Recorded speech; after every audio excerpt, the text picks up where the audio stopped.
Diyos ko, madam. Alam ko sinusundan pa rin tayo ng mga aswang. Mamamatay na tayo!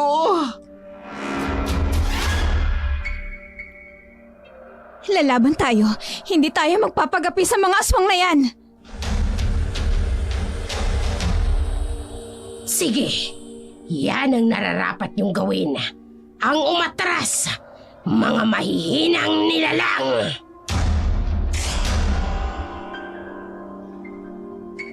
Isang mapagpalang araw po, Dark Shadow. Itago niyo na lamang po ako sa pangalang Lilo. Katulad ng iba, meron din po akong karanasan tungkol sa mga aswang. Matagal ko na po itong pilit na kinalilimutan, pero dahil sa namimiss ko po ang buhay sa Pilipinas, madalas po akong tumambay sa mga YouTube channel at napadpad po ako sa channel ninyo. Dito ko po nalaman na nagbibigay kayo ng pagkakataon na isadula ang mga totoong karanasan tungkol sa mga aswang. Kaya naman, nais ko pong ibahagi sa inyo ang aking karanasang magsisimula ang kwento noong ako'y bagong kasal pa lamang. Ramon, kailangan ba talaga nating pumunta sa probinsya? Oo, Lilo. Inaasahan tayo ng inay na bumisita. Nagtatampo siya dahil nagpakasal tayo kaagad nang hindi man lang muna kita nadala sa probinsya namin. Di ba pinaliwanag mo naman kung bakit nagpakasal tayo ng biglaan? Oo nga, naunawaan naman nila. Pero gusto pa rin nilang makilala ka ng personal. Ramon, alam mo naman na ang hirap mag-leave sa trabaho ko. Alam mo namang pahirapan mag-leave sa call center. Sige na, mahal. Pumayag ka na. Birthday din kasi ni inay. Pagbigyan na natin siya. Sige. Sige na nga, payag na ako. Basta 1 linggo lang ha. Alam mo namang kailangan nating mag-ipon para sa panganganak ko. Maraming salamat, mahal. Tsak matutuwa si inay. Pero isama natin si Tati. Si Tati? Bakit? Para siyang sumagot ng mga email ko sa ibang kliyente sa part-time business ko. Alam mo, hindi ko pwedeng ipagkatiwala sa kanya ang negosyo nang walang supervision ko. Alam mo naman ang baklang yun. Oh, sige. Payag na ako. Bagong kasal pa lamang sina Lino at Ramona. Minadali nila ang kanilang pagpapakasal dahil buntis na si Lilo. Ayaw din kasi ng mga magulang niyang lumaki ang tiyan nang hindi pa sila naikasal ng kasintahan. Si Lilo, isang supervisor sa call center, habang si Ramon naman, isang civil engineer. Hindi sila kinakapos sa pinansyal, subalit gusto pa rin nilang mag-ipon para sa kanilang magiging anak. Hindi pa kailanman nakararating ng probinsya ni Ramon si Lilo, kaya hindi pa rin niya nakikilala ng personal ang pamilya ng kanyang asawa. Kaya naman, nang humiling si Ramon na bumisita sila sa probinsya, kahit nagdadalawang isip si Lilo, pinagbigyan niya lamang ito. Mahal, maayos na ba ang lahat ng dadali nating gamit? Oo na, nailagay ko na sa maleta. Ay, kung hindi lang sana ako buntis. Pwede sana tayong mag-book na lang ng ticket sa eroplano papunta dun sa inyo. Iyaan mo na, mahal. Kaya ko naman mag-drive ng 8 oras na straight sa biyahe. Ay, Oh, lalim yata ng buntong hininga mo. inaalala ko lang kasi tong bahay natin. Walang tatao dito. At mabuti na lang din at pinayagan ako ng boss ko na mag-immediate vacation, which is unfair para sa iba. Mahal, huwag mo nang alalahanin itong bahay natin. Secure dito. Tsaka tungkol naman sa trabaho mo, deserve mo na magkaroon ng vacation leave.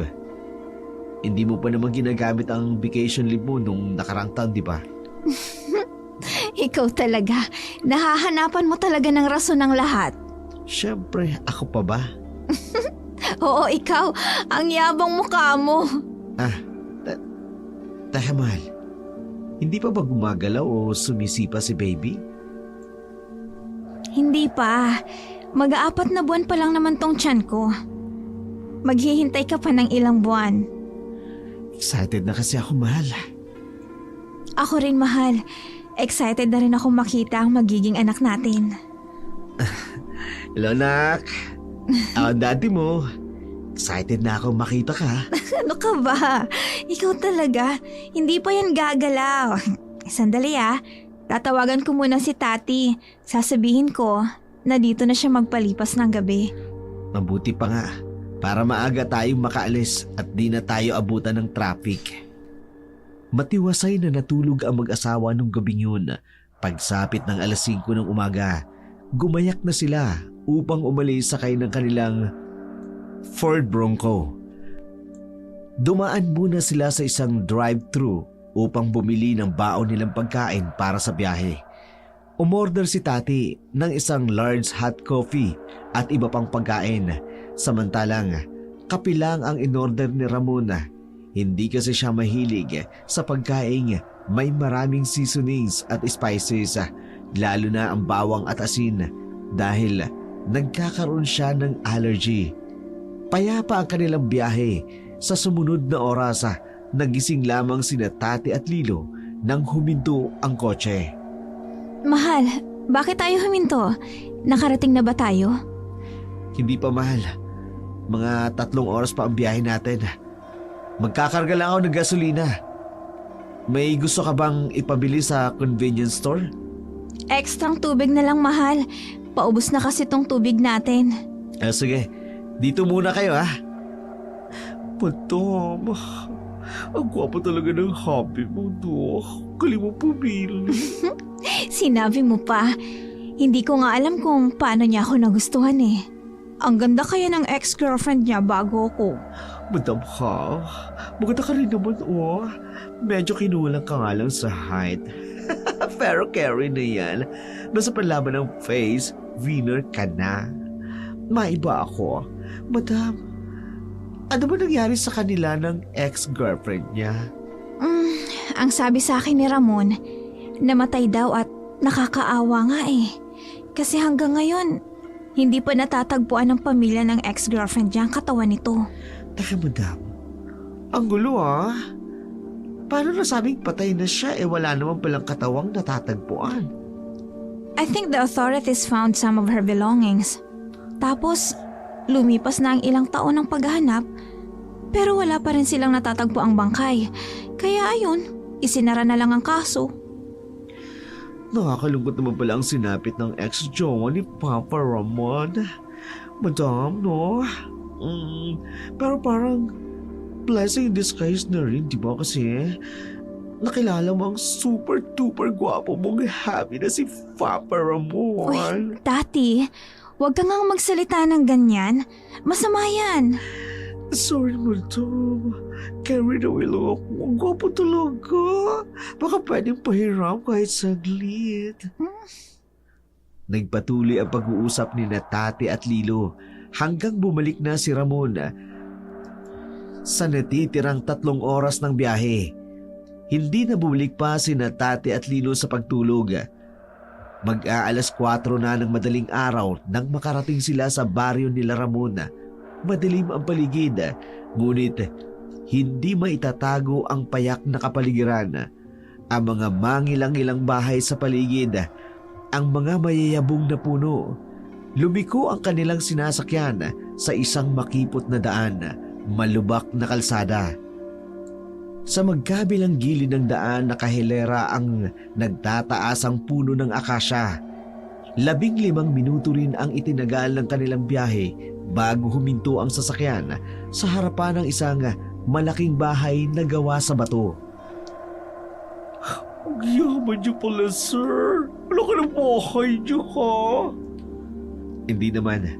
May mga naipundar lang ang mga magulang ko kaya medyo nakaipon kami kahit konti. Kahit na, ang ganda ng bahay niyo, alawak ng bakuran niyo, at may malawak kayong taniman ng mais at prutas, Iyaan mo mamaya, Tati. Kapag lumiwanag, pwede kang mamitas ang prutas kung gusto mo. Ay, talaga, sir? Naku, hindi ko papalampasin yan, lalo na maraming mangga. Ay, naku, masiba talaga ako sa mangga. Mahal, ang aga nating dumating. Nakakahiya naman. Mukhang madidisturbo natin ang tulog ng mga magulang mo. Huwag ka mag-alala, mahal. Alam naman nilang darating tayo. Tsaka, sanay na sila sa akin. Kahit noon pa, dumarating ako ng ganitong oras. Ikaw sabi mo. Alina kayo, pasok na tayo. Madam, mabuti dala kayong DLSR ko dahil tiyak na maraming magagandang tanawin dito. Ayos yan, Tati. Para may pagkaabalahan ka at hindi ka mabagot. 1 linggo kasi tayong mananatili dito. Carry lang, madam. Tsaka excited din ako kasi feeling ko makakahanap ako ng papa dito kasi pogi si Papa Ramon, di ba? Think positive lang, Tati. Makakahanap ka rin. Hindi ko lang siguro kasing gwapo. Oh, grabe ka, sir, ha? Hindi ka supportive. Pero, sir, baka naman may pinsan kang single. Rento mo naman ako, please. Hindi naman sila lugi sa akin. Katatapos lang ng enhancement ko from Thailand. Look at my body, babaeng babae. At, Pak! Sobra Latina! Ayaan mo, susubukan ko. Dadayo ang mga yun dito sa birthday ni nanay. Ay, bongga! Advance thank you talaga, sir, ha? The best ka. Sana kasi gwapo mo as mas gwapo pa sa iyo, ha? Oy, kayong dalawa nga dyan. Lalo na ikaw, Tati. Saka na nga landi. Tulungan mo muna ako dito sa mga gamit natin, please, para may pasok na natin sa loob. Agad namang tumalima upang tulungan si Lino na ilabas ang kanilang mga gamit sa sasakyan. Samantalang si Ramon naman nagbubuhat ng mabibigat nilang gamit. Akmang bubuksan ni Ramon ang pintuan ng bahay gamit ang susi nito nang bigla itong bumukas. Doon tumambad sa kanila ang may edad na babae. Sopistikada ang tindig, napakaputi ng balata. Aristokratiko ang ilong na parang may dugong Kastila. Agad na lumampas ang paningin nito kay Ramon at dumapo kay Lilo. Nakaramdam ng kakaibang pakiramdam si Lilo sa paraan ng pagkakatingin sa kanya ng babae at ngayon sigurado siyang ito ang ina ng kanyang asawa.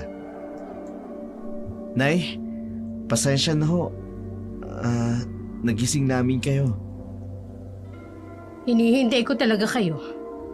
Alin sa dalawang ito ang asawa mo? Kayo naman ho. Siya ho. Mukha lang ako babae pero binabii po ako at saka ang boses ko lalaki. Ay. Magandang umaga po. Ako po si Lilo, ang asawa po ni Ramon. Nay, huwag niyo naman pong takutin ang asawa ko. Nerbiyosa yan. Baka mamaya maniwala siyang masungit kayo. Ikinagagala kitang makilala, Lilo. Ramon, hindi ka nagkamali nang sabihin mo sa akin na napakaganda ng asawa mo. At masaya rin ako na magkakaroon na ako ng apo sa wakas. Pumasok na kayo sa loob at nang makapagpahinga kayo. Madam, ang ganda ng buhay ni Loo. Pero ang dal na kulay. Bakit kulay ito yung mga kortina? Pati na rin mga display. Parang sinauna. Tati, ano ka ba? Huwag ka nga maingay. Baka marinig ka niyan Sorry na, madam. Nagsasabi lang ako ng totoo, no? Mas maganda sana kung vintage design ang ginamit sa bahay. Hindi gothic design. Parang nagsuka si Dracula dito. Kaloka. Maiyam. Ikaw, sumunod ka sa akin. Ako ho? Oo, ikaw. Dadalhin kita sa magiging silid mo. At kayo naman, Ramon, Lilo, magpahinga na muna kayo. Alam kong pagod kayo lahat sa biyahe. Kaya mamaya na tayo magkumustahan. Nang tuluyan ng makapasok sa loob ng bahay si Lilo, sumang-ayon ang kanyang utak sa sinabi ni Tati. Masyado ang madilim sa loob ng bahay dahil sa mga kulay itim na kortina at mga display na parang luma na. Dim light din ang ilaw sa loob ng bahay. Naisip ni Lilo, Parang takot sa sinag ng araw ang mga nakatira sa bahay na yun matapos ang maikling pag-uusap sa pagitan nilang tatlo ni Ramon. Dinala siya ng kanyang asawa sa silid nito. Malaki at maluwang ang kwarto ni Ramon. May malaking glass window ito pero kulay itim rin ang kurtina. Hindi niya tuloy mapigilan ang sarili na magkwento. Mahilig ang pamilya mo sa kulay itim, ano? Oo. Paboritong kulay kasi yan ni nanay, tsaka yung namayapa kong lolo. Napansin ko lang halos lahat ng kulay ng kurtina, lahat kulay itim. Pati na rin dito sa silid mo, mahal. Ayaw mo ba ng kulay itim na kurtina, mahal? Gusto mo palitan natin? Ay nako, wag na lang, mahal. 1 linggo lang naman tayo dito. Bubuksan ko na lang ang bintana tuwing umaga para maging maliwanag naman at presko. Sige. Basta ang bintana lang dito sa kwarto natin ang bubuksan mo. Huwag mong bubuksan ang bintana sa ibang bahagi ng bahay, mahal. Ha?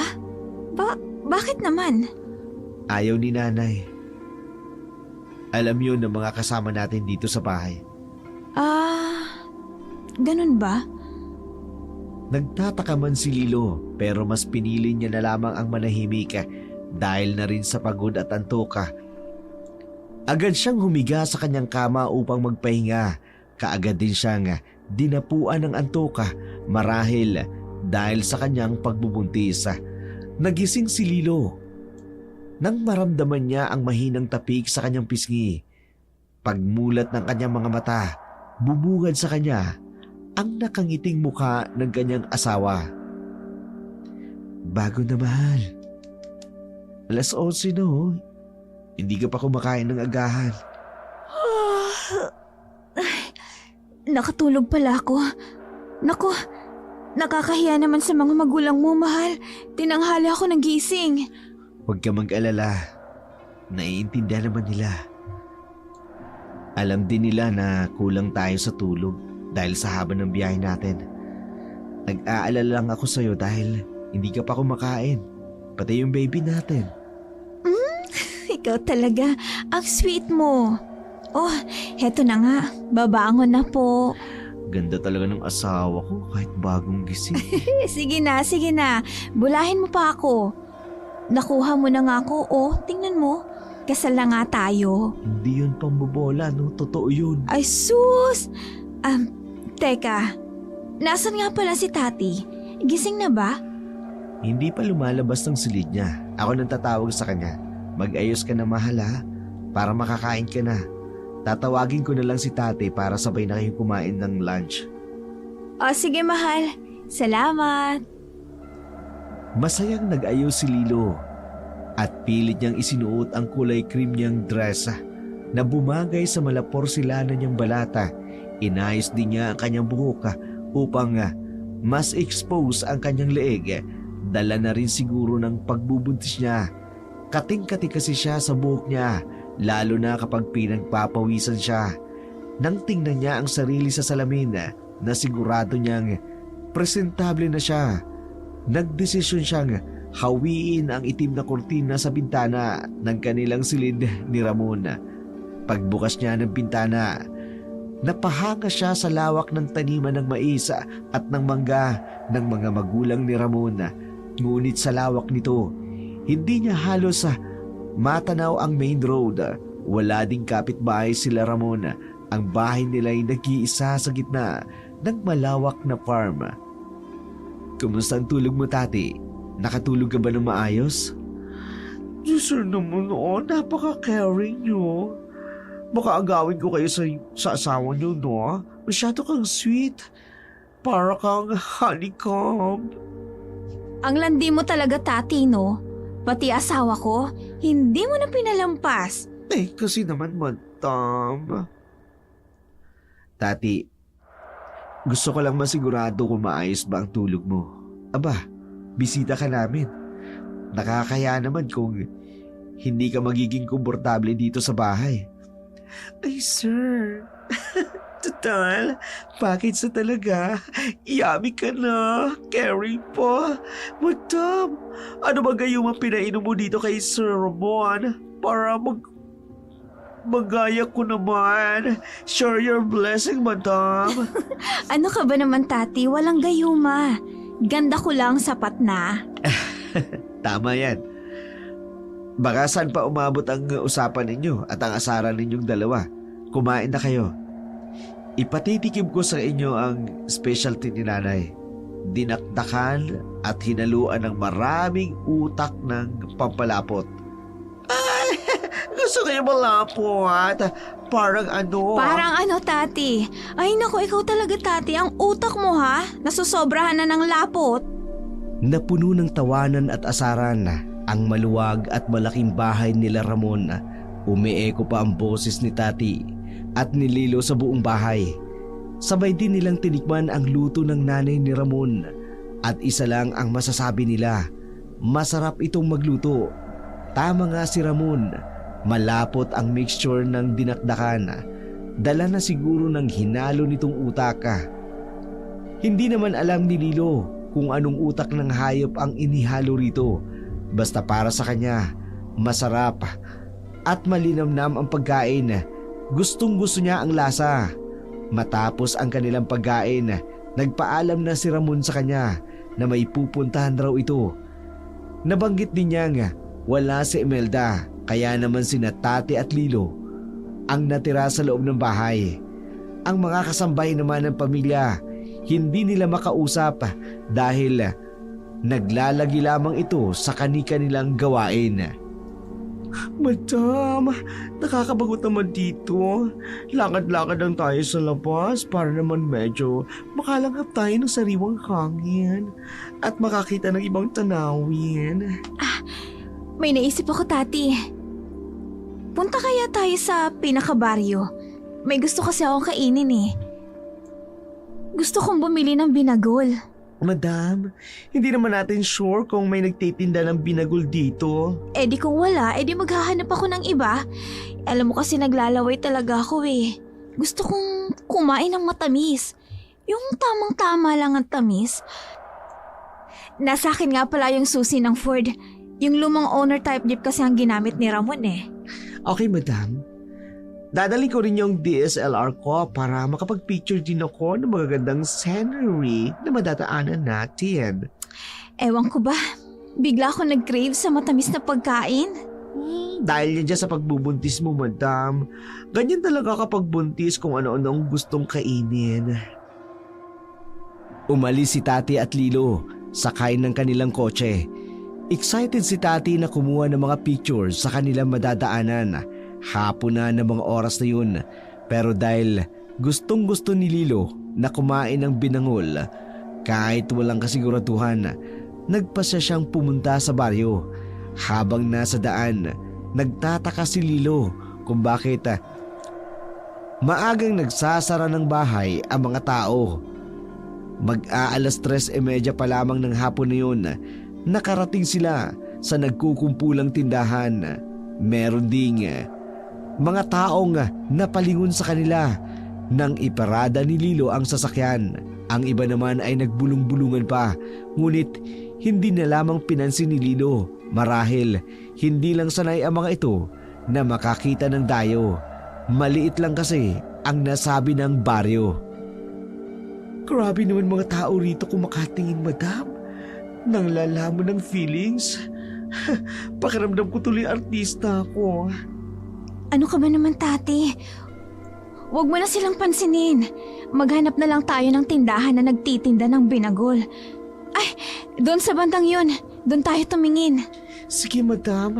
Nakasunod lang ako sa iyo. Kaloka naman mga tao rito. Hanip ko makatingin sa amin Ngayon lang ba sila nakakita ng mga pretty like us? Ayun, may isang matandang nagtitinda. Mukhang binagol ang tinitinda niya. Lalapitan ko siya. Manang, may tinda ho ba kayong binagol? Oo, bibili ka ba? Meron pa akong natitirang 4 na piraso. Bibilhin ko na pong lahat yan. Pati na rin ho ang mani na kulay pula. Ay siya, sige. Mukhang bagong salta ka dito, anak. Opo. kadarating lang po namin kasi kaninang umaga. A-attend po kasi ako ng kaarawan ng biyanan ko. Biyanan? Sinong biyanan mo? Si Imelda po, yung nakatira sa malawak na farm ng mangga. Ha? Ayos lang po ba kayo? Madam, iniwanan mo ako dun sa daan. Ay, sorry, may kausap ka pala. Buntis ka, hindi ba? Paano niyo po nalaman na buntis ako? Hindi pa naman po ganun kalataan tiyan ko eh. Mag-iingat ka. Hindi lang ikaw ang una. Ano ho? Ano ho yun? Eto ng mga pinamili mo.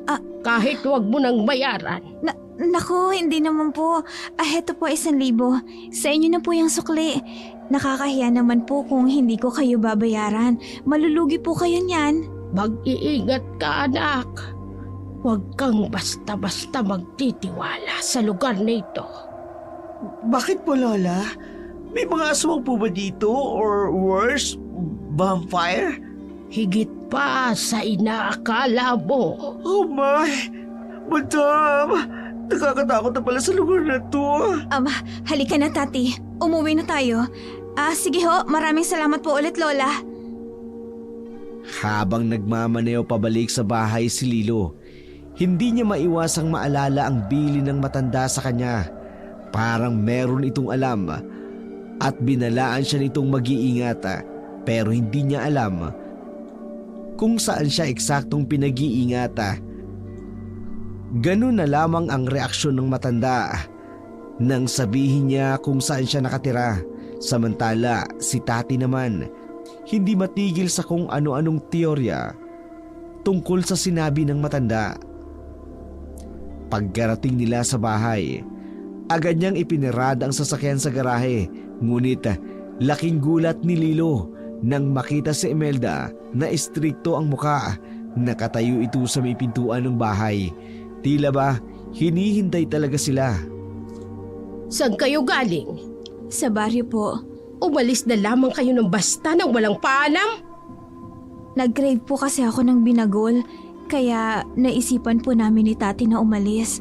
Pasensya na po, hindi kami nakapagpaalam. Wala po kasi kayo kanina eh. Bumili kayo kay Iska? Hindi ko po sigurado kung Iskaho yung pangalan ng nagtitinda. Hindi ko naman po kasi naitanong yung matanda. Si Iska na ngayon. Isang manggagamot ko, no? Ayoko nang mauulit ito, Lilo. Alam mo namang buntis ka. Ingatan mo ang bata. Ayokong may mangyari sa apo ko. Delikado ang lugar na ito, lalo na kung gabi. Pasensya na po, hindi na po mauulit. Mabuti, pumasok na kayo. Naghanda ako ng hapunan. Huwag na natin hintayin si Ramon. Gagabihin yun ng pag-uwi. Nagluto ako ng pinalambot na pata. Madam, nakakatakot na may biyanan mo. Parang kakainin tayo ng buhay ko makatingin. Ano ka ba? Huwag ka na ngang maingay. Baka mamaya marinig ka pa. Ay, sumunod na lang nga tayo. Ang OA naman kasi madam eh. Sandali lang naman tayong lumabas Tati, tama na. Sumunod si Lilo at si Tati kay Imelda patungo sa kusina. Doon nakahain na ang isang malaking bowl na may lamang umuusok pang pata. Mabango ang aroma nito, nakatatakam. Inilibot ni Lilo ang kanyang mga mata, ngunit wala siyang ibang nakitang putahe sa mesa bukod sa karne at wala man lang itong kahit na anong sahog na gulay. Kumain na tayo. Ma'am, ang sarap po ng amoy ng niluto ninyong pata. Malaki din po ang pagkakatadtad. Oo, sinadya ko talaga ang pagkakatadtad niyan. Bukas maghahanda ang lahat para sa karawan ko sa susunod na araw. May maitutulong po ba kami ni Tati? Inay? Huwag ka nang mahiya na tawagin akong Inay Lilo. Parte ka na ng pamilya dahil asawa ka ni Ramon. Kaya na namin ang lahat. Si Ramon na ang bahala sa preskong karne na panghanda ko sa karawan ko. Kaya kayong dalawa, nitong kaibigan mo, pumirmi na lamang dito sa bahay. Ma'am, Magaling po ako mag-decorate. Baka gusto niyo po, ako na lang mag-decorate para sa birthday niyo. Hindi na. May mga tao na akong gagawa niyan. Sige na, mag-umpisa na tayong kumain. Sige po, inay. Dati, kain na tayo. Okay, madam. Medyo naging awkward ang ambience matapos ang palitan ng usapan ng magbiyanan. Pati si Tati, medyo napapangiwi. Dahil na-sense niya na ayaw ng biyanan sa kanyang boss na tumulong sila sa paghahanda para sa kaarawan nito. Nag-umpisa silang kumain ng karning luto ni Imelda. At kagaya ng naunang luto, masarap ang pata. Napakalasa ng karne. Kakaiba ang mga patang natikman nila noon. Nasa kalagitnaan sila ng pagkain nang biglang may pumasok na kasambahay. May edad na rin ito. May bahid ng dugo ang suot nitong plastic na apron. Lumapit ito kay Imelda at may biglang ibinulong. Kaagad na tumayo si Imelda at sinabing ipagpatuloy nila ang pagkain dahil may kailangan siyang puntahan. Madam, medyo stricta talagang biyanan mo, no? Nagpresenta na nga akong tumulong eh. Ay, hayaan mo na, Tati. Baka ayaw niya lang talaga na may mangialam sa mga gusto niya sa birthday niya. Kaya, hayaan na lang natin. Ipagpatuloy mo na lang yung pagkain mo para matapos na tayo.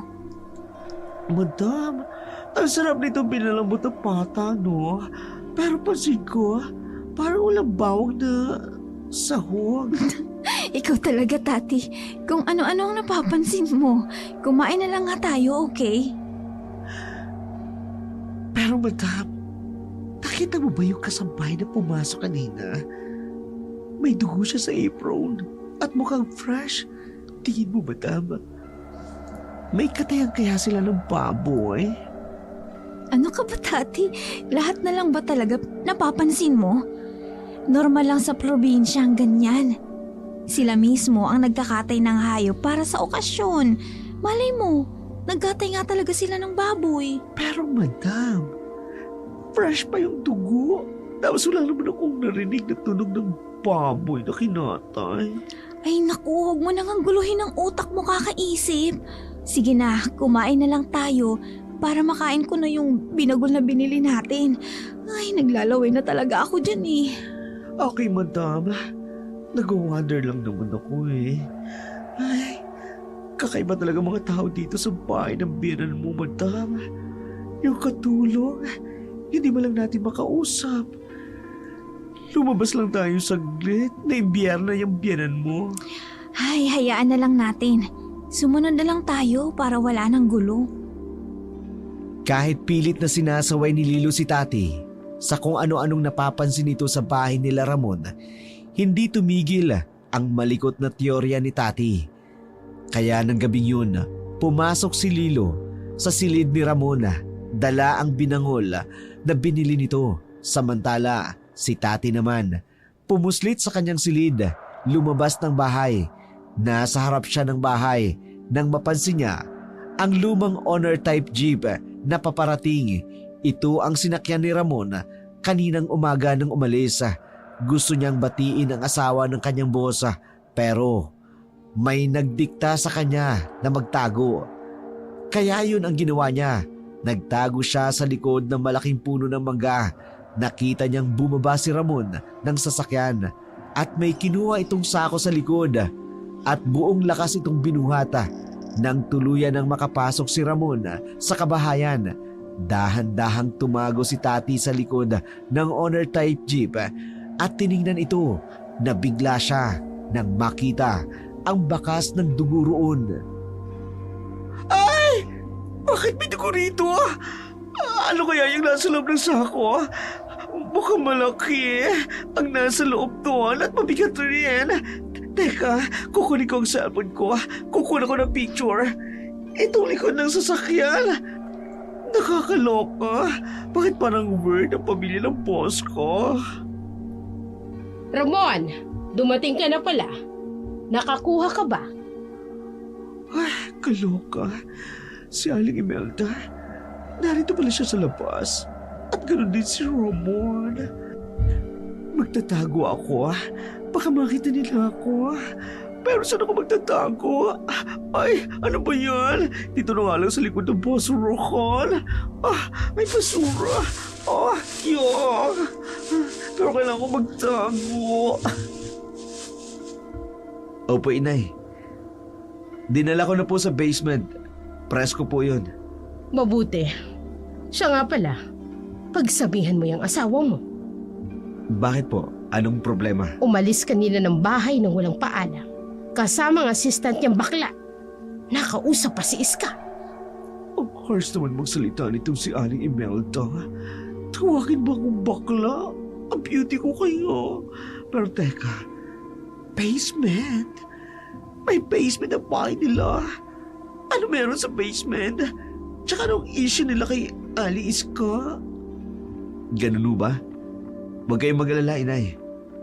Ako nang bahala sa asawa ko. Siguraduhin mo, Ramon. Ayoko ng sakit ng ulo. Naku, mukhang malalagot pa yata si Madam. Huwag naman sana sila mag-away ni Ramon. Kundi, kawawa naman si Madam. Buntis pa naman siya at baka may stress. Hindi maitago sa mukha ni Ramon ang pagkadismaya sa narinig na umalis si Lilo at si Tati para sa kanya. Sandali lamang siyang nawala pero may ginawa na itong hindi niya nagustuhan. Samantala, si Tati naman naruroon pa rin siya sa likod ng malaking basurahan at nagtatago. Hindi siya basta-basta makakaalis doon dahil nasa labas pa kasi si Ramon. Nasa ganun siyang posisyon nang biglang may kumagat na langgam sa kanyang paa.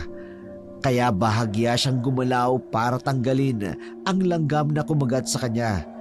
Wala sa sarili niya na nasagi ang isang garbage bag. Napatutup na lamang siya sa kanyang bibig nang may mahulog mula roon na isang hidlalaki ng tao. Agi! Bakit may hilalaki ng tao dito? Diyos ko!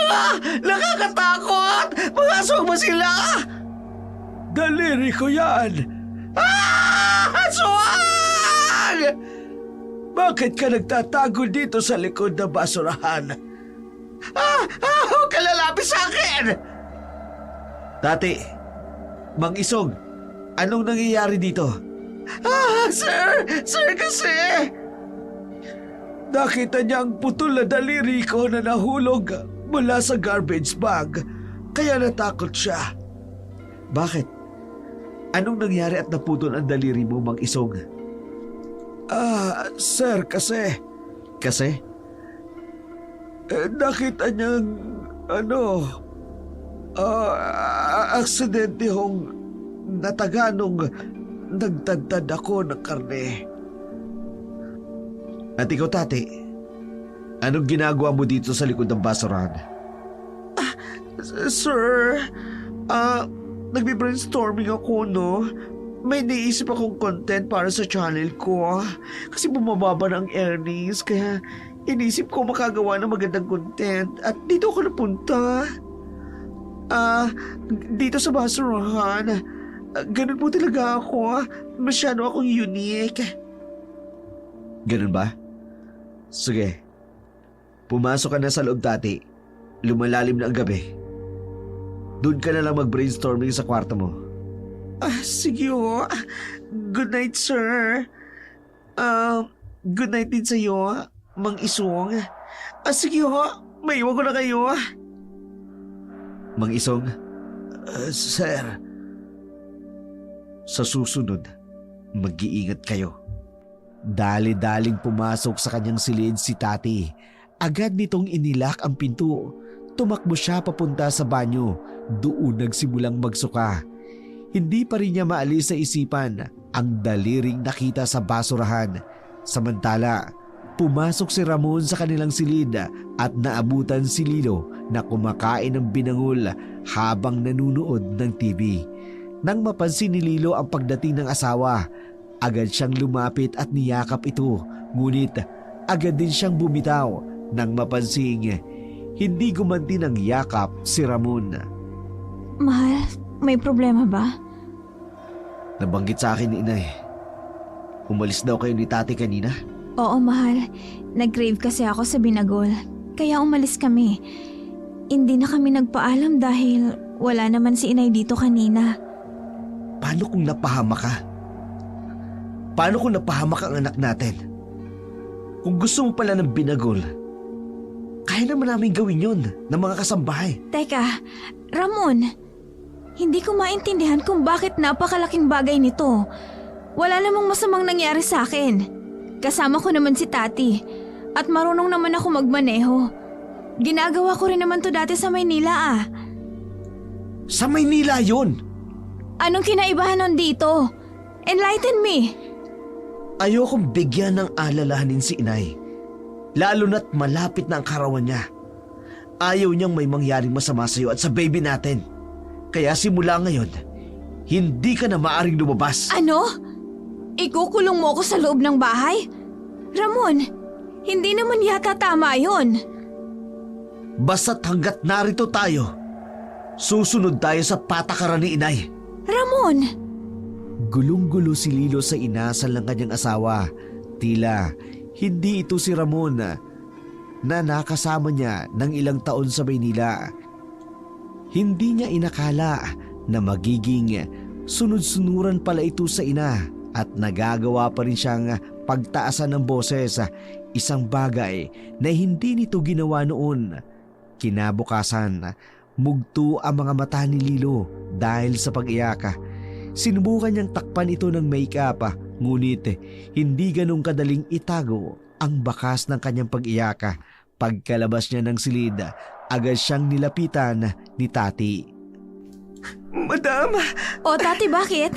Bakit balisa ka? Ganito si Yuni. Kagabi, may nakita akong hinlalaki ng tao sa basurahan. Ha? Tati, anong ibig mong sabihin? Kasi nung lumabas ako kagabi, tapos napadpad ako sa basurahan.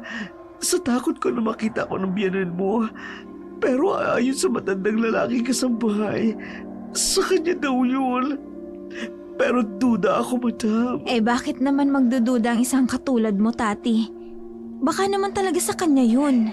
Hindi imposible kasi matandang kasambahay. Well, syempre, matanda at gurong na. Dapat kulubot na yung daliri.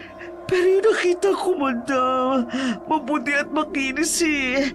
Yung kasambahay maitim. Ay, naku Tati. Isa lang ang solusyon dyan. Ano, madam? Di pagmasdan mo ang kamay ng kasambahay kung talagang may putol siyang daliri. Oh, Mikey. Madam, ang talino mo talaga. Hindi ko kaya naisip yun, oh. Kaya nga bus kita eh. Kasi mas matalino ka sa akin. Ay, sige na Tati. Maiwan na muna kita. Hahanapin ko pa si Ramon. Sige, madam. No problem. Pero teka lang ha. Bakit mugto ang mata mo? Umiyak ka? Ay, may konti lang hindi pagkakaintindihan. But don't worry, maayos din to. Hinanap ni Lilo ang kanyang asawa at natagpuan niya ito sa bakuran ng bahay kasama ang mga taong naghahanda para sa kaarawan ng ina nito. Kinabukasan, dahan-dahan siyang lumapit kay Ramon. Gusto niyang kausapin ito hinggil sa nangyari sa kanila noong nakaraang gabi. Ramon? Lilo, bakit ka lumabas ng bahay? Gusto sana kitang makausap. Paggising ko kasi kanina, wala ka na sa kwarto natin. Sige. Halika dito. Ramon, galit ka ba sa akin? Bakit bigla ka na lang ganyan? Ba't nagbagong pakikitungo mo sa akin? Sa loob na tayo mag-usap, Lilo. Naguguluhan man ay sumunod na lamang si Lilo sa kanyang asawa. Pumasok sila sa kanilang kwarto. Doon, tinanong niya uli si Ramon kung bakit ganun na lamang ang pakikitungo nito sa kanya. Hindi ko kasi maintindihan. Bakit bigla ka na lang nagalit sa akin kagabi? Dahil lumabas kayo ni Tati. Ramon, ang babaw naman ng rason mo. Okay, sige. Sorry.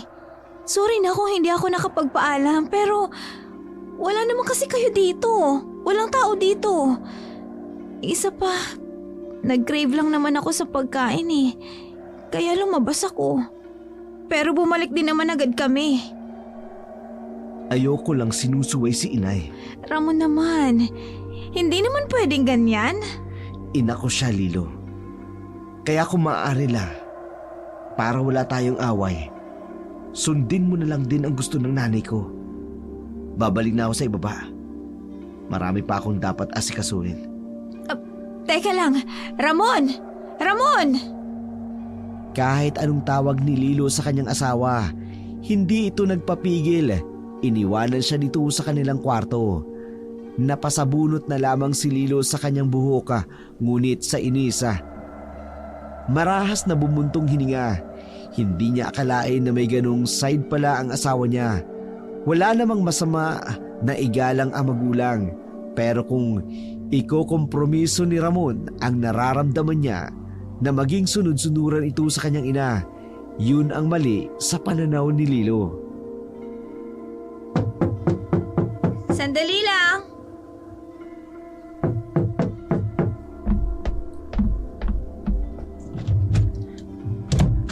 Madam, pasensya na't pinunta kita dito sa kwarto mo, ha? Nakita ko kasi si Papa Ramon papunta sa bakuran. Kaya naisip ko, puntan ka rito. Sinusubukan ko siyang kausapin, pero nagbibingi-bingihan siya.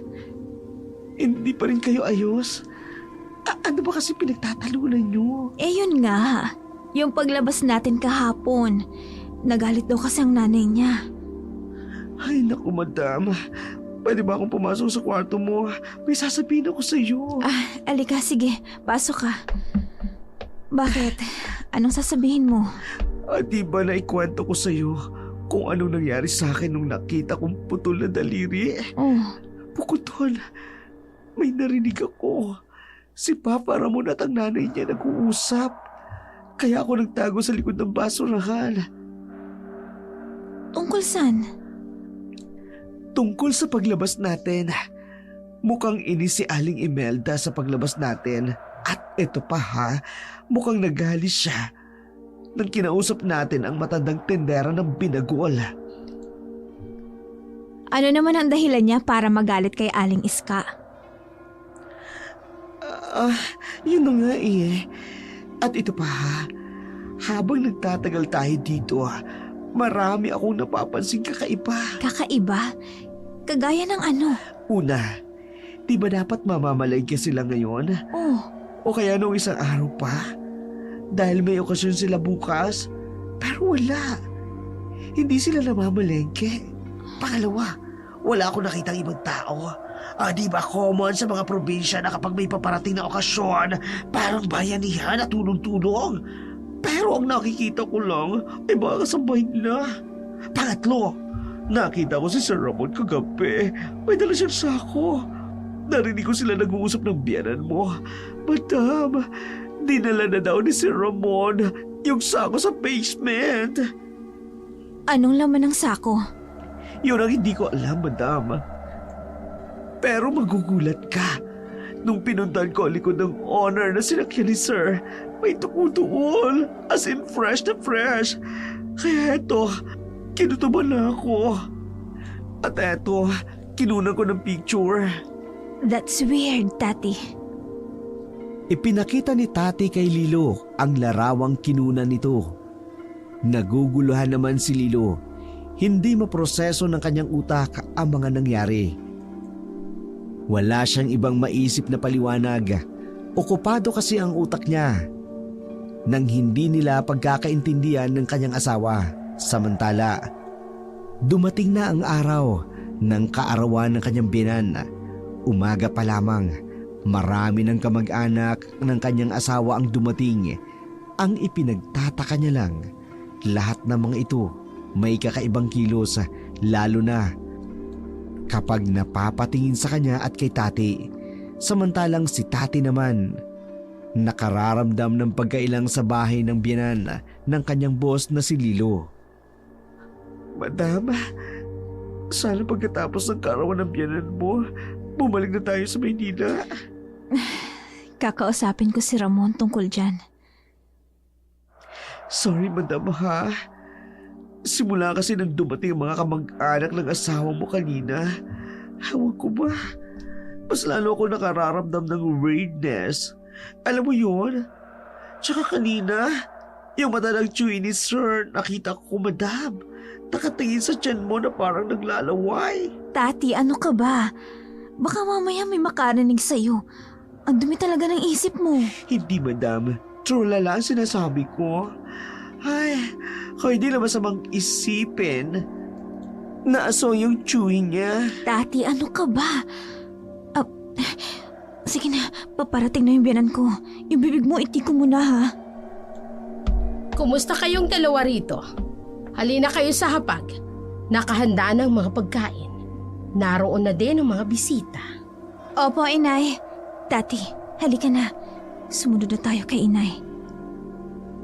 Tahimik na sumunod si Lilo at Tati kay Imelda hanggang makarating sila sa kusina. Doon, naruroon ang halos lahat ng bisita nito. Nakaupo ang iba, kadalasan ay mga matatanda. Palihim na pinagmasdan ni Lilo ang paligid. Doon niya napansin ang mga nakahandang pagkain. Kakaiba ang mga ito sa normal na handa dahil wala siyang ibang nakikita kundi puro karne lamang ang nasa loob at niluto ng iba't ibang putahe. Ang nakaagaw pansin sa kanya, ang isang matanda na kumakain ng steak na halos parang hindi niluto. Tumutulo pa ang dugo sa bawat pagsubo nito. May lechon belly din sa hapag. Napukaw ang atensyon ni Lilo nang lapitan siya ng asawang si Ramon at iginiyang maupo sa parehong mesa. Kasalo ang mga matatanda nitong kamag-anak. Napalulok siya nang mapansin ang lahat ng mga mata nakatuon sa kanya, lalo na sa kanyang tiyan. Kumain ka nitong steak.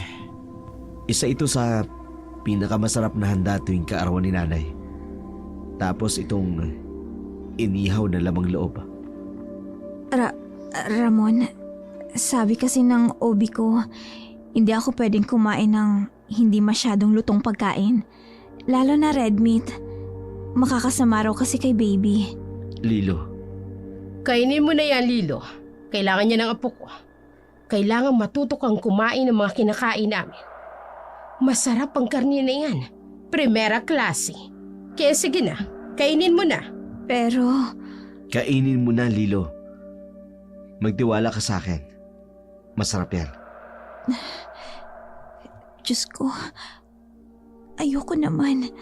Pero, lahat sila nakatingin sa akin na tila ba napakalaking krimen kung hindi ko sila susundin. Ay, bahala na. Kakainin ko na lang kahit nasusuka ako sa dugo sa plato ko. Masarap, hindi ba, mahal? Oo. Masarap. Masarap, mahal. Nakita ni Lilo ang satisfaction sa mukha ng mga taong naruroon nang kainin niya ang karne, lalong-lalo na si Ramon. Si Lilo naman, hindi maunawaan ang lasa ng karne na kanyang kinain, pero isa lang ang sigurado niya, hindi yun karne ng baka. Paborito niya kasi ang steak at madalas siyang kumakain sa isang sikat na steakhouse sa Maynila. Napabaling ang tingin ni Lilo kay Tati at nakita niya ang pag-aalala sa mata nito. Pagkatapos nilang kumain ng halos puro karning handa, akala ni Lilo uuwi na ang mga kamag-anak ng kanyang biyanan, pero nagkakamali siya.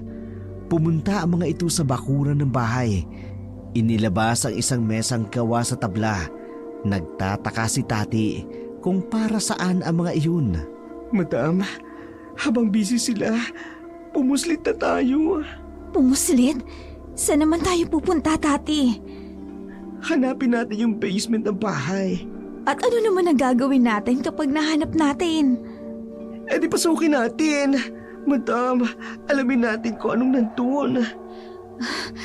May iba ako naisip. Ano yun? Gusto kong makausap si Aling Iska, Tati. Madam, malabo yun. Nariyan ang asawa mo. Hindi tayo basta-basta makakaalis dito. Masama ang kutob ko, Tati. Yung karning kinain natin kanina. Alam kong hindi yun karne ng baka. Kakaibang lasa, Tati. Madam, hindi kaya mga cannibal sila. Yung kumakain ng tao. O kaya naman, hindi kaya mga aswang sila, madam. Wala ka bang ideya? Tati, wala eh. Hindi ko alam ang family background ni Ramon. Isa pa, ito ang pinakaunang beses na nakarating ako dito. At hindi ko alam kung anong pamilya meron sila. Diyos ko, ano ba itong napasukan natin? Sayang ng pinaritoke ko sa Thailand. Masisira lang lahat sa stress. Ganito na lang, madam. Magre-research na lang tayo tungkol sa mga aswang. Tati, kailangan ba talaga yon? Oo, madam. Para naman maging advance tayo. Kaya halika na. I-research natin ang mga aswang na yan. Ginawa ni Lilo ang suggestion ni Tati. Nag-research sila tungkol sa aswang. Hindi alam ni Lilo kung matatawa ba siya sa sarili. Hindi naman kasi siya naniniwala sa mga urban legend of folklore. Pero ayon sa mga nababasa niya, medyo tumataliwas ang kanyang paniniwala. May mga bagay kasi roon na tumutugma sa kanyang sitwasyon at ngayon niya lang naalala na hindi nga pala gumagamit ng mga spices si Ramon, lalong-lalo na ang kalamansi, bawang at asin, pati na ang luya. Madam, tingnan mo dito sa bintana. Yung mga thunders, parang may ritual silang ginagawa. Oo nga no. At parang may ginagawa silang ritual na magkakaroon ng alay. Pero para saan? Madam, kabilugan na ng buwan ngayon. Ayon sa nabasa ko, lumalakas ang mga aswang tuwing ganitong pagkakataon. At madam, paano kung totoo ang mga aswang ang pamilya ng habi mo? Ano gagawin natin? Hindi ko alam. Hindi ko alam, Tati. Parang hindi ko kayang isipin na aswang ang asawa ko. Madam, natatakot na ako. Ayoko pang mamatay. Lalo pang pagpiyesta ng aswang. Sandali, dito muna tayo. Magmatsyag muna tayo, Tati. At huwag nating ipahalata sa kanila na nagdududa tayo sa pagkatao nila. Kailangan nating makasiguro kung tama nga ang mga hinala natin. Yung mga handang karni, madam. Tuda talaga ako doon. Pabuti pa, pumunta tayo sa kusina. Tingnan natin kung anong klaseng karne ang mga yun. Sinamantala ni na Tati at Lilo ang pagiging abala ng pamilya ng kanyang asawa't biyanan sa ginagawa ng mga ito sa bakuran. Patago silang nagtungo sa kusina kung saan nakaimbak ang mga pagkain. Pagkarating nila, agad nilang binuksan ni Lilo ang pintuan at sumalubong sa kanila ang malansang amoy. Agad siyang napatakip sa ilong, lalo na't sensitibo ang kanyang pangamoy dahil buntis siya. Samantala, isa-isang binuksan ni Tati ang mga deep freezer na naroon. Puro frozen ang karning laman ng mga iyon at wala namang ibang kakaiba sa lugar maliban sa matinding amoy. Paalis na sana sila nang aksidenteng mahawi ni Tati ang isang itim na kortina. Doon nila nakita ang isang pintuan. Nagkatinginan sina Tati. Parehong alam ang iniisip ng isa't isa. Dahan-dahan itong binuksan ni Tati. Tumambad sa kanila ang isang hagdan patungo sa kung saan. Tati, alam mo ba yung ginagawa natin? Baka kung saan patungo ang hagdan na to. Wala akong makita. Ang dilim. Madama, kung wala silang itinatago, bakit itinatago nila ang silid na ito? Bilisan na lang natin. Baka mahuli nila tayo. Sige, madama, kapit ka lang sa braso ko at bubuksan ko ang flashlight ng cellphone ko. Isara mo rin yung pinto. Hindi ko alam kung ano tong pinasok natin. Ako rin. Natatakot na rin ako, madam. Kapag napatunayan nating aswang sila, tumakas na tayo kaagad. Huwag mo nang i-confront ang asawa mo. Susubukan ko, Tati. Pero, ipinagdarasal ko rin na sana hindi totoo ang mga hinala natin. Sana nag-overthink lang tayo. Ako rin, madam. Hindi ko maiisip na aswang si Sir Ramon. Ang gwapo-gwapo niya ngayon. Pinasok ni Tati at Lilo ang lilim ng silid. Kinakabahan man. Pareho nilang gustong malaman kung anong misteryo ang bumabalot sa asawa at pamilya ni Lilo. Samantala, napansin ni Imelda na wala sa pagtitipon ang manugang kaya't nilapitan niya si Ramon at nagtanong. Ramon, nasaan ang asawa mo? Kanina ko pa hindi nakikita. Baka nasa silid na. Nagpapahinga. Hindi pwedeng wala siya sa pagtitipong ito. Alam mo naman na importante ito sa pamilya. Siya nga pala, kumusta ang espesyal na handa? Huwag ka mag-alala, inay. Sinigurado ko maayos yun. Magaling, anak. Pero yung asawa mo, hindi ko siya gusto para sa'yo. Kapag nanganak na siya, kunin mo kaagad ang bata. At alam mo na ang susunod na gagawin sa ina. Pero inay, Huwag mo sabihing mahal mo na ang babaeng yon, Ramonito. Kung hindi niya lang daladala ang anak mo sa sinapupunan niya, noong ka ko siya papapasukin sa pamamahay ko. huwag kang mag-alala, inay. Hindi ko siya mahal. Mabuti kung ganon. Hindi ka mahihirapang idispatcha siya.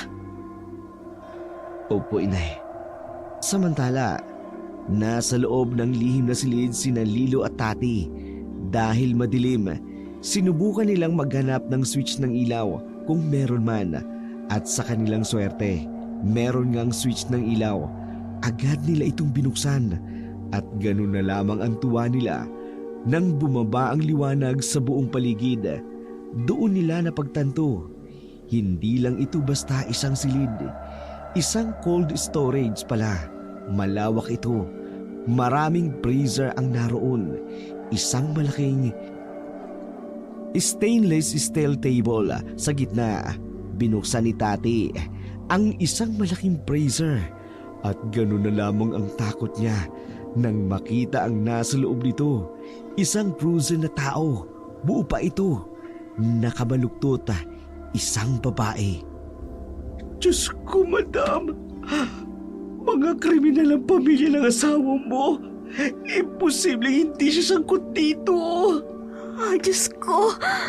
Hihimatayin ako. Ang daming mga putol na katawan sa ibang freezer. Diyos ko, anong klaseng pamilya meron ang asawa ko? Madam, mga sumaga sila. Ibig sabihin, lahat ng kailangan natin, laman ng tao. Hindi. Nakakadiri. Kumain ako ng lamang loob ng tao. Diyos ko, kadiri. Bumalik na ng sikmura ako.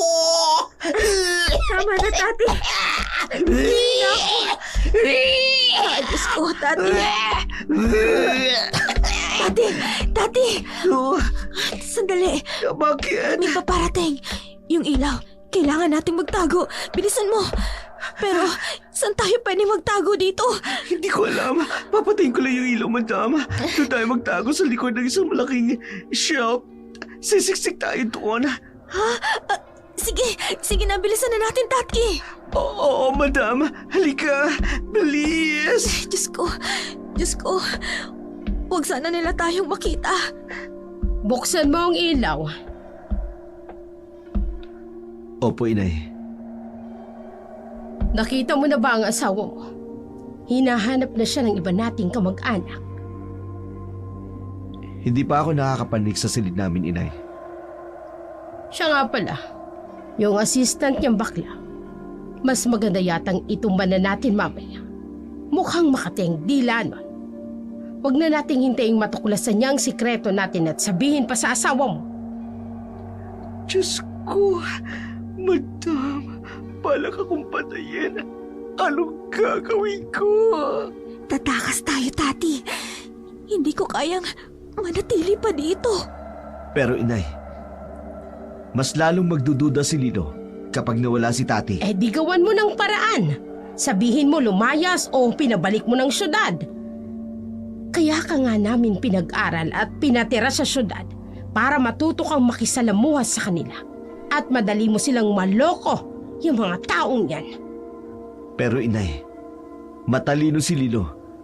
Hindi siya basta-basta maniniwala. Basta. Papatayin natin ang baklang yon at kakainin natin ang lamang loob niya. Masusunod po, inay. Kunin mo ng frozen na bangkay ng dalagang pinatay mo. Ipatadtad natin kay Isong.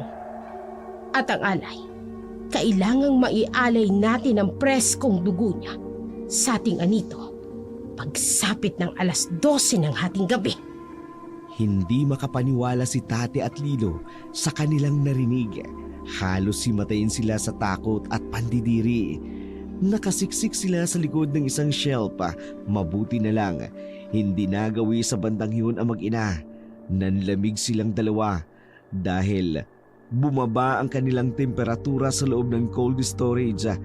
Dahan-dahan silang lumabas nang masiguradong nakalabas na ang mag-inang aswang.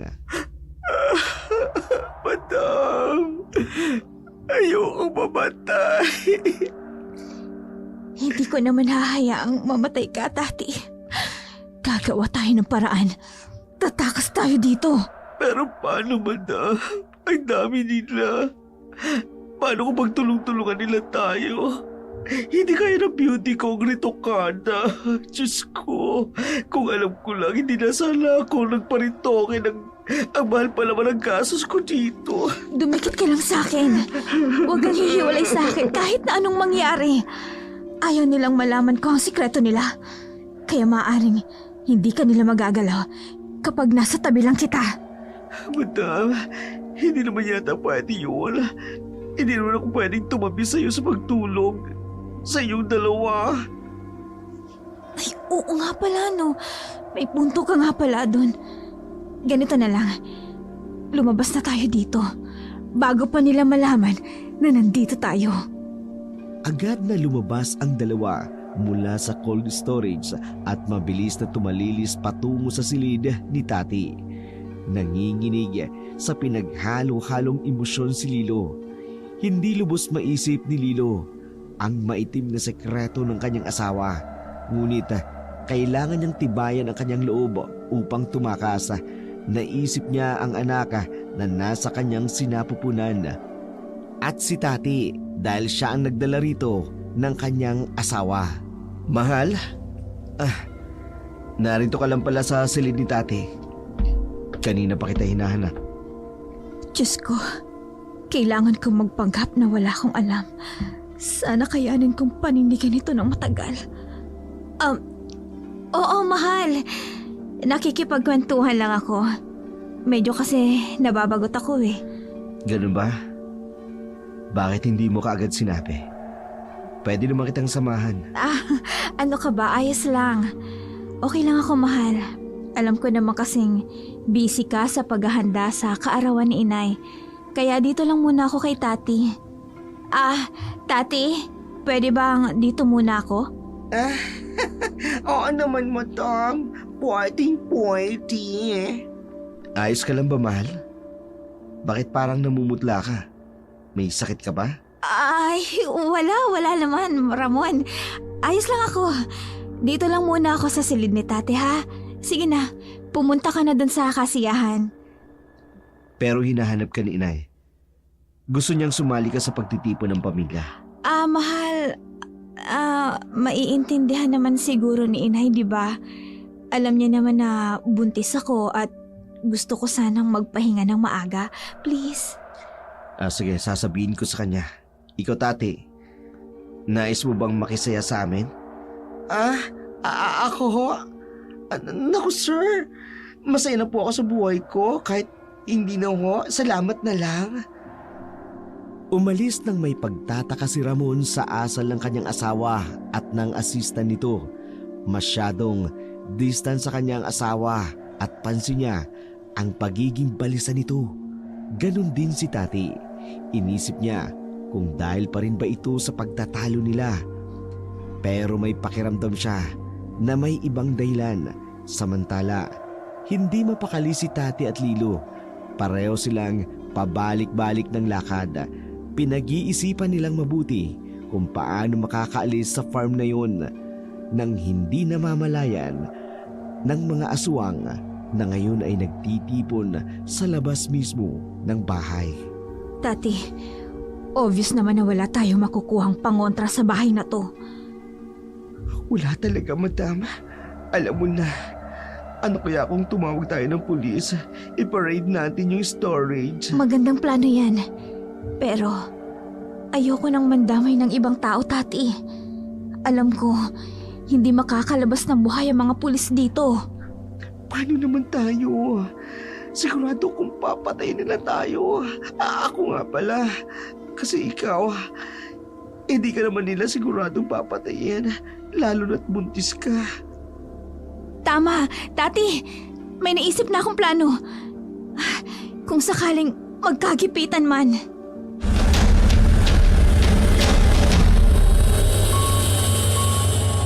Hindi ko na talaga gusto ang inaasa ng asawa mong yan, Ramon. Matapos lang ang gabing ito, may kalalagyan sa sakin. Inay, dinadala niya ang anak ko. Alam mo naman, pahirapan sa lahin natin ang magkaroon ng supling. Pasalamat ang babaeng yan dahil meron siyang alas ngayon. Pero sige lang, ilang buwan lang naman ang hihintayin natin at magsisilang na siya. Opo, Inay. Hintayin na lang po natin makapanganak siya. Sige, kunin mo na ang babaeng alay. Ihiga mo siya sa higaang kawayan. Uumpisahan na natin ang ritual. Labis ang pagkainis ni Imelda sa kanyang manugang. Ngunit wala siyang magawa dahil dinadala nito ang kanyang apong matagal nang hinihintay ng kanilang angkan. Samantala, si Lilo at Tati palihim na sumilip sa ginagawa ng pamilya ni Ramon. Natutop nila ang kanilang mga bibig nang makita nilang inihiga ni Ramon ang isang babae sa harapan ng isang figurang gawa sa kahoy. Walang ano-ano. Ginilitan ito sa liig. Humiyaw ang babae, ngunit kaagad na tumalsik ang preskong dugo nito. Agad na nagkagulo ang mga kamag-anak ni Ramon. Isa-isa nilang hinablot ang katawan ng biktima. Nagkagutay-gutay ang mga ito. Pero mga zombie na pinagpiyastahan ang laman at ang lamang loob ng kanilang alay. Diyos ko! Anong klase mga nilalang yan? Parang mga demonyo. Halos wala silang tinira sa katawan ng babae. Ano ba yan? Hindi ko akalaing napunta ako sa ganitong klaseng pamilya. Pamilya ng mga aswang. Kailangan na natin kumilos bago pa nila gawin sa atin ang ginawa nila sa babae. Oo, Tati. Halika. Habang abala sila sa pagkain ng laman ng babae, tatakas na tayo. Oo, madam, tara na. Oo, pero bago yan, may gagawin muna tayo. Mabilis na tumalima ang dalawa at nagtungo sa kusina. Binuksan nila ang lahat ng stove upang sumingaw ang gasa bago sila lumiko patungo sa likod ng bahay. Doon nila naisipang dumaan upang tumakas. Samantala, nagkakasiyahan ang pamilya ni Ramon at ang mga kamag-anak niyang aswang. Muling kinausap siya ng kanyang ina upang kunin si Tati dahil hindi sapat ang karni ng tao na kanilang inihanda. Muling bumalik si Ramon sa silid ni Tati upang kumbinsin itong sumama sa kanya. Ngunit Labis ang pagtataka niya nang hindi niya maabutan si Tati at Lilo. Naramdaman niya ang kaba. Agad siyang nagtungo sa silid nilang mag-asawa. Ngunit wala na sila roon. Pabalik na sana siya sa labas upang sabihin sa kanyang ina na nawawala si Tati at Lilo nang maamoy niyang may kakaibang amoy na parang gas. Kaagad siyang nagtungo sa kusina. Binuksan ang ilaw. Pagbukas ng ilaw, sumiklab ang apoy mula sa gas stove kasabay ng pagputok ng tangke ng gas. Ang mga kamag-anak niya sa labas ay nagulantang sa mga nangyari. Takbo, Tati! Narinig ko na ang pagsabog! Siguradong alam na nila na tumakas tayo! Sigurado, magiging amo ang bahay nila, madam! Mabuti naman! Wala na silang mapapakinabangan sa mga kahayupang ginawa nila. Bilisan mong patakbo, Tati! Madam. Diyos ko, napakalayo pa natin sa main road. Kakayanin mo ba ang baby mo? Huwag mo akong alalahanin, Tati. Ang mahalaga ay makalayo tayo dito. Ayun sila! Habulin nyo! Huwag niyong hayaang makataas! Diyos ko, madam, nakita nila tayo. Takbo, Tati! Bilisan mo! Kahit anong mangyari, huwag ka huminto! Tumakbo ka lang! Diyos ko, ayoko pa mamatay. Marami pa akong para sa buhay. Hindi ba ako nakakatikim ng boylet? Takbo, Tati! Bilis! Mabilis na tumakbo ang dalawa. Ngunit mas mabilis ang mga aswang. Agad silang napalibutan ng mga ito. Nasaan yung aswang ang mga ito at may nakatatakot na itsura. Napakapit si Tati kay Lilo dahil sa takot. Wala silang dalang anumang pangontra maliban sa kustilyong hawak ni Lilo. Nasa ganung ayos sila nang dumating si Imelda kasama ang anak niyang si Ramon. Sinasabi ko na nga ba, magiging sakit ka ng ulo. Hayaan niyo na kaming makaalis. Mahal, hindi ka pwedeng umalis. Asawa kita't magkakaanak na tayo. Tumahimik ka, Ramon! Nilinlang mo ako. Hindi ko akalaing galing ka sa angka ng mga demonyo. Hindi kita kaya tanggapin. Isa kang kasumpa-sumpang halimaw. Hindi mo ko pwedeng talikuran. Magkakaanak na tayo. Isisilang mo ang bata rito. Hindi tayo babalik ng Maynila. Hindi mo ako maaring diktahan. Lalo na ngayong alam ko na ang buo mong pagkatao. Sinunog mo ang bahay namin. Kaya ngayon, magbabayad ka. Buhay ng baklang yan ang kapalit! Diyos ko, madam, ayoko mamatay. Huwag niyo siyang gagalawin. Matapang ang babaeng ito, Ramon. Hindi tulad ng huli mong kasintahan na mahina. Madali lang natin siyang napatay. Anong sinasabi mo? Pinatay niyo si Hazel? Ang ex-girlfriend mo? Nalaman niya ang tungkol sa amin. Oo, pinatay namin siya at kinain. At pagkatapos, itinapon namin ang mga gamit niya sa malayong lugar para isipin ng mga pulis na doon siya pinatay. Huwag ka nang magmatigas. Wala ka ng takas, Lilo. Sige! Sige! Sa oras na saktan niyo kami, itatara kong kutsilyong to dito sa tiyan ko! Sige! Ano? Ramon, pigilin mo siya! Hindi pwedeng mamatay ang apo ko! Lilo, huwag mong gagawin yan. Huwag mong papatayin ang bata! Kung ganon, hayaan niyo kaming makaalis! Lilo! Huwag ka lalapit! Huwag ka lalapit! Patawarin ako ng Diyos. Pero itatara ko talaga ang kutsilyong ito sa tiyan ko! Ramon! Ang bata! Hindi ako nagbibiro! Ramon, pagkawalan niyo kami! At hindi ko sasaktan ang anak natin. Nakikita kong mahalaga siya sa pamilya mo. Kaya kung ayaw niyo siyang masaktan, pakawalan niyo kami ni Tati! Inay, pakawalan na natin siya. Nababaliw ka na ba, Ramon? Hindi mo pwedeng pakawalan ng babaeng yan! Pag hindi natin siya pinakawalan, sasaktan niya ang anak namin. Utusan niyo ang mga alagad niyo. Ang mga alagad niyong aswang na lumayo! Ngayon din! Kung hindi, itutuloy kong pagsaksak sa tiyan ko! Lumayo kayo! Dumistansya kayo sa kanila! Layo! Mga hayop kayo! Tati, pagbilang ko ng 3, tatakbo tayo ha. Bahala na kung saan tayo makarating. Basta, wag lang tayong mahuli ng mga halimaw na yan.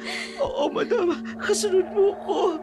Sige, 1, 2, 3, ngayon na Tati, takbo! Takbo! Habulin niyo sila!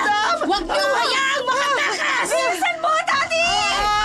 Aray ko, madam! Aray natin paluka ko! Ang sakit! Tati! Tumayo ka, bilis! Tumayo ka na! Tiisin mo ng sakit! Kailangan nating makatakas! Huwag niyo hayaang makatakas ang dalawang yan! Dakpin niyo sila! Madam! Napakasakit talaga! Bilisan mo! Dali! Kumapit ka sa akin ng mahigpit! Dali! Hindi kita pwedeng iwan dito! Tatakas tayo ng magkasama! Malapit na sila, madam! Bilisan mo kami! Malapit na sila! Magkahawa kamay na tumakbo sina Lilo at Tati habang hinahabol sila ng mga aswang. Ngunit determinado silang makatakas. Marami ang aswang na pilit na sumisindaka at humahabol sa kanila. Halos mapugto ang kanilang hininga nang walang humpay na pagtakbo. Nasa kalagitnaan sila ng farm nang biglang makarinig sila ng isang boses ng isang bata at tinatawag sila. Dito! Dito, bilis! Sumunod kayo sa akin! Sumunod tayo sa kanya, Tati! Pero madam, baka aswang din yan! Wala na tayong pagpipilian. Maabutan nila tayo. Wala tayong laban. Bilisan niyo! Maaabutan nila tayo kapag hindi niyo binilisan! Tarian, bilis, Tati! Kaya mo yan! Sumunod ang dalawa sa batang. Bigla na lang sumulpot mula sa kawalan. Dumating sila sa isang makipot na daan. Patuloy pa rin silang sinusundan ng mga aswang. Hindi tumitigil lamang ito hanggat hindi sila nadadakip. Samantala, patuloy ang pagtakbo ng 3 hanggang makalabas sila ng farm. Ngunit hindi sila tumigil sa pagtakbo at patuloy nilang sinundan ang bata. Bilis! Bilisan niyo! Pumasok kayo rito sa loob! Sino ka? Paano ka napunta sa lugar na yon? Anong ginawa mo para hindi tayo tuluyang masundan ng mga aswang? Ako si Sorsa. Apo ko ni Lola Iska. Yung nagtitinda ng binagol. Oo. Pero, paano ka napunta doon? Alam mo bang delikadong pumunta sa teritoryo ng mga aswang? Matagal ko na kayong minamanmanan. Hindi lang ako makahanap ng pagkakataon na makausap kayo. Dahil hindi kayo lumalabas ng bahay. Sorsa, Apo, ikaw na ba yan? Sino bang kausap mo? Ha? Kayo? Nabigla ang matanda. Nang makita si Lilo at Tati, nahapong-hapo, bakas ang pagod at takot. Agad na napatingin si Iska sa apo upang magtanong kung ano ang nangyari at kung bakit nandoon sa kanilang maliit na kubo ang 2 dayo. Tinulungan ko po sila, Lola. Hinahabol po sila ng pamilyang aswang. At muntik na po silang mahuli. Mabuti na lang at mabilis silang tumakbo. At nakarating ako sa tamang oras. Kung hindi, wala nang pag-asang matakasan nila mga aswang na tumutugi sa kanila. Apo, alam mong delikado. Mabuti na lang hindi ka nasaktan. May pangontra po ako, Lola. Saka hindi ako natatakot sa mga aswang. Kahit pa, Apo, pinag-alala mo ko. Sandali lamang po. Matanong ko lang. Ano ho ba talaga kayo? Bakit nagagawa ng apo nyo na hindi matakot sa mga aswang? Isa akong albularyo at si Sorsa ay tinuturoan ko rin upang maging magaling na albularyong katulad ko. Diyos ko, madam. Alam ko, sinusundan pa rin tayo ng aswang. Mamamatay na tayo. Hindi ko hahayaang mangyari yun, Tati. Mauna muna silang mamatay bago tayo. Paano ninyo natakasan ang pamilyang aswang? Wala akong nakikitang anumang pangontrang hawak ninyo. Tinakot ko po silang papatayin ko ang bata sa sinapupunan ko. Madam, hindi ko kinaya yung ginawa mo kanina. Magagawa mo pa talagang patayin ang baby mo? Siyempre hindi Tinakot ko lang sila. Wala na kasi akong naisip na ibang paraan. Napapalibutan na tayo. Mahal ko ang anak ko, Tati. Kahit ano pa ang ama niya. Hindi ikaw ang unang dinala niya rito. Ho? Maraming babae ang dinala niya rito. Ngunit ikaw lang ang bukod tanging nabuntis. Kaloka, madam. Ibig sabihin, hindi ikaw ang unang asawa ni Sir Ramon. Marami kayo. Ano ho bang ginawa nila sa mga nauna sa akin? May nakatakas ho ba? Ikinalulungkot ko, pero wala. Kilala ang pamilya ng asawa mo sa lugar na ito. Matagal nang alam ng baryong sikreto ng pamilyang yan. Pero, bakit hindi po sila kinukuyog ng mga tao? Gaya po ng mga nakikita natin sa mga palabas sa TV at sa mga napapanood namin sa mga YouTube channel, lalo na sa Dark Shadow. Takot ang mga tao.